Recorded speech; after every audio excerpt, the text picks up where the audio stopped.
All right, so in this second video, I'm going to show you how to revolve a shape that might look a little bit different to the one that we've just done. So if you once again go to the line tool, start from the middle of the axis, draw up, no exact measurement as I've said before. And this time we're going to draw another line down the bottom, just like we did. And then I keep hitting escape on the keyboard, by the way, to get out of that each time. So I just want you to draw a tiny little line there. Hit escape. That's a funny colour. I'm just going to undo that. I don't think I've hit the edge of that.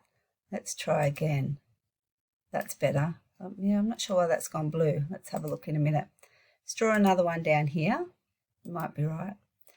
Then once again, we'll go to the arc tool, which is here. We want the 3-point arc, clicking either end, and then just make a nice arc there. So we're going to finish the sketch. Let's revolve this shape. And okay, so we've got our profile selected. Our axis, remember, is the line where we want the shape to revolve. So it doesn't really matter which one we choose. They're both the same. So click that axis there, hit OK. And then once again, we get another. You might grab your orbit tool down there, just spin it around and you get another little shape. So, maybe depending on what you're designing, you might want to use a shape like that.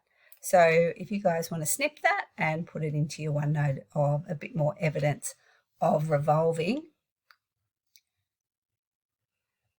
And I'll show you the next one in the next clip.